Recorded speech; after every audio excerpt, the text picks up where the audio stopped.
Hello and welcome to Study Buddy. मेरा नाम है अविनाश सिंह और हमारा आज का टॉपिक है फाइटिंग नक्सलिज्म इन इंडिया।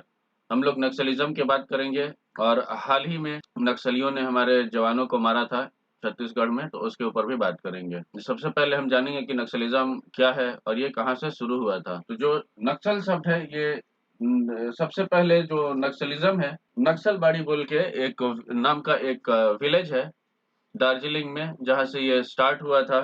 और नक्सलबाड़ी में स्टार्ट होने के कारण इसका नाम है, इसको नक्सलिज्म बोला गया, नक्सलवाद बोला गया। नक्सलिज्म को स्टार्ट करने वाले 3 लोग थे, जिनका नाम था चारू मजुमदार, कानू सन्याल और जंगल सांथाल। और ये मूवमेंट 1967 में स्टार्ट हुआ था।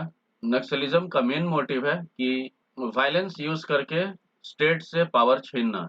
नक्सलिज्म में कहा जाता है कि power flows through the barrel of the gun. और ये कम्युनिस्ट आइडियोलॉजी को फॉलो करते हैं। ये लोग रेडिकल कम्युनिस्ट होते हैं जो कि माओ जेडोंग की आइडियोलॉजी को फॉलो करते हैं। माओ जेडोंग एक चाइनीज रेवोल्यूशनरी लीडर थे और ये माओइस्ट 1970s से ही देश के बहुत सारे पार्ट्स में काम कर रहे हैं। और इनका आइडियोलॉजिकल बेसिस क्या है?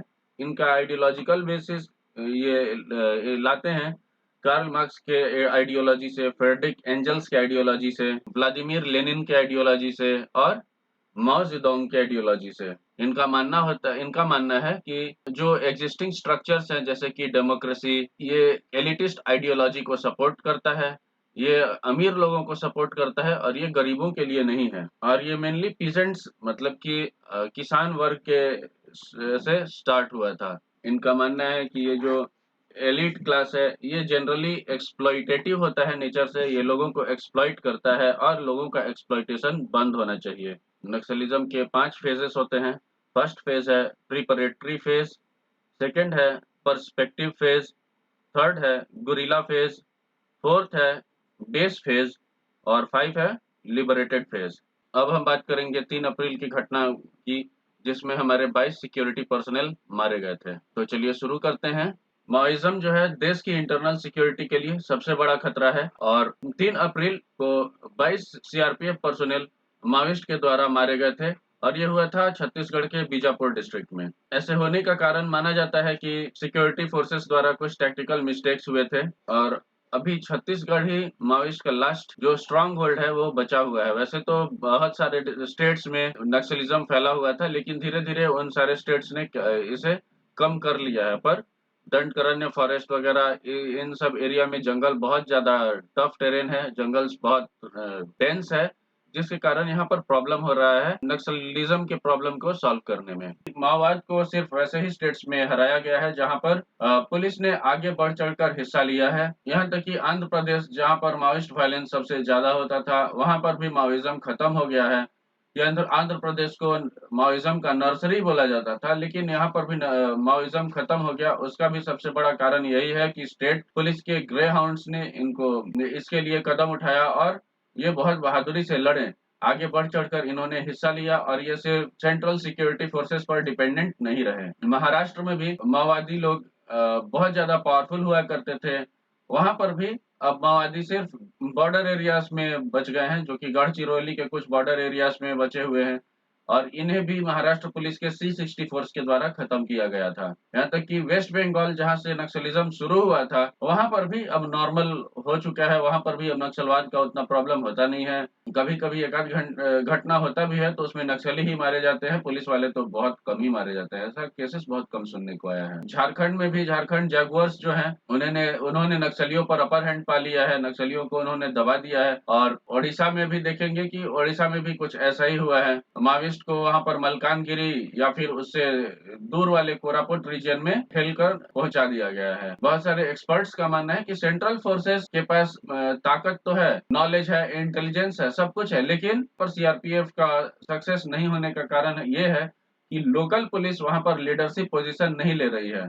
लोकल पुलिस को जब लगता है कि खतरा है तो वो सीआरपीएफ को बोलती है और उसके पास कोई ह्यूमन इंटेलिजेंस नहीं होता है, जिससे कि ह्यूमन इंटेलिजेंस बहुत ज्यादा जरूरी होता है ऐसे ऑपरेशंस में नक्सलियों को मारने के लिए। लीडरशिप इशू आता है, उसके बाद आईपीएस इस कार्डर को हेड करता है और जो कार्डर ऑफिसर्स हैं उन्हें इग्नोर कर दिया जाता है। और भी क्या प्रॉब्लम है जो सेंट्रल फोर्सेस के द्वारा फेस किए जा रहे हैं, उसमें है कि ऑपरेशनल प्रॉब्लम अगर कहीं होता है तो उसके लिए उन्हें चॉपर दे देना चाहिए, हमेशा उनके लिए रेडी रखना चाहिए। लेकिन होता क्या है कि जब ऑपरेशन हो जाता है उसके 6 घंटा 7 घंटा बाद चॉपर्स आते हैं।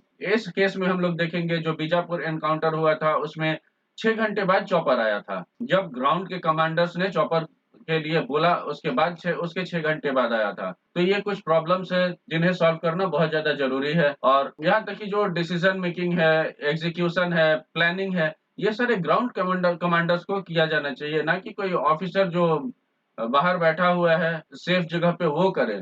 जो ग्राउंड कमांडर है वहाँ पर जो प्रॉब्लम को देख रहा है सामने से, अगर वो वहाँ पर डिसीजन लेता है तो सिक्योरिटी फोर्सेस के लिए ज़्यादा बेटर होगा। यहाँ तक कि नक्सल्स जो हैं उन्हें विलेजर्स का सपोर्ट मिलता है और जो सेंट्रल फोर्सेस हैं उन्हें ऑपरेशंस करने के लिए करते समय ह्यूमन राइट्स का भी ख्याल रखना पड़ता है, वरना ह्यूमन राइट कमीशन से लोग बोलते हैं कि ह्यूमन राइट्स का ध्यान नहीं रखा गया है, ह्यूमन राइट्स वायलेशन हो रहा है। तो इसके लिए क्या करना चाहिए कि सेंट्रल फोर्सेस को ऑफस्पा जो कि है armed forces special powers act, ऐसे पावर्स देने चाहिए ताकि सेंट्रल फोर्सेस को फ्रीडम मिल सके अपना काम करने के लिए। बिना फ्रीडम के लोग कैसे काम करेंगे? आप टाइगर विथआउट अ टीथ वाला बात हो जाएगा, है ना? The role of state government in eradication of naxalism, naxalism को खत्म करने में स्टेट गवर्नमेंट का क्या रोल है?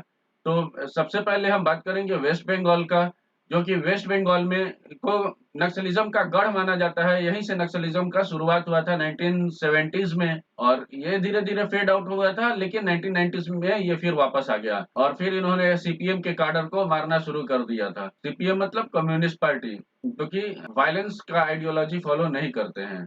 ये पॉलिटिकल पार्टी है, मेन स्ट्रीम पार्टी है एक, और मेन स्ट्रीम सोसाइटी से जुड़ के रहती है, लेकिन इनके अगेंस्ट भी ये लोग वायलेंस करना शुरू कर देते हैं। लेकिन धीरे-धीरे माओइस्ट को इवेंचुअली ड्राइव आउट कर दिया गया, उन्हें भगा दिया गया by use of science and technology को यूज करके, प्लस इंटेलिजेंस को यूज करके।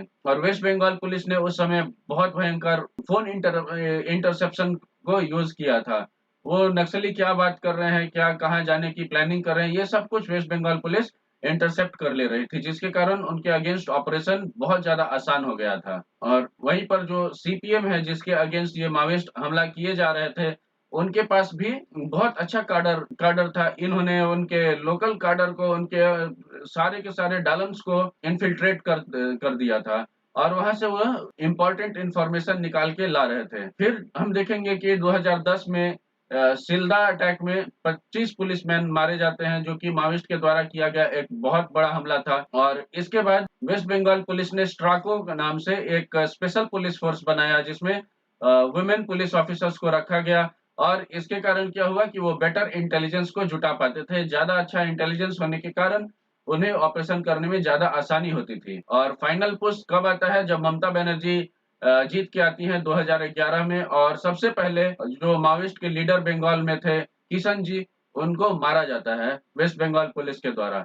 और उसके बाद से ही वेस्ट बंगाल में माओइस्ट वायलेंस बहुत कम हो गया है और सिक्योरिटी फोर्सेस पर्सनल की भी मौत बहुत ज्यादा कम होती है। यहाँ तक कि 159 डेथ हुआ था सिविलियन का 2009 में, और 252 डेथ हुआ था 2010 में। और ऐसे ही चलते चलते 2014 तक अभी कोई भी वायलेंस का सिचुएशन नहीं हुआ है कि एक भी सिक्योरिटी पर्सनल का मौत नहीं हुआ है वेस्ट बंगाल में। वेस्ट बंगाल में हम देखेंगे कि वो स्टेट पुलिस ने इस माओइज्म के प्रॉब्लम को खत्म करने के लिए लीड लिया था, और ये भी इंटेलिजेंस को भी जुटाया करते थे, और माओइस्ट कैडर को इन्फिल्ट्रेट करने का काम भी वेस्ट बंगाल पुलिस ने ही किया था सीपीएम कैडर के हेल्प से। और जब उन्हें स्ट्राइकिंग कैपेबिलिटीज की जरूरत होती थी, जहां वो कमजोर पड़ते थे, वहां वो सीआरपीएफ के कोबरा को यूज किया करते थे, क्योंकि CRPF is the elite force.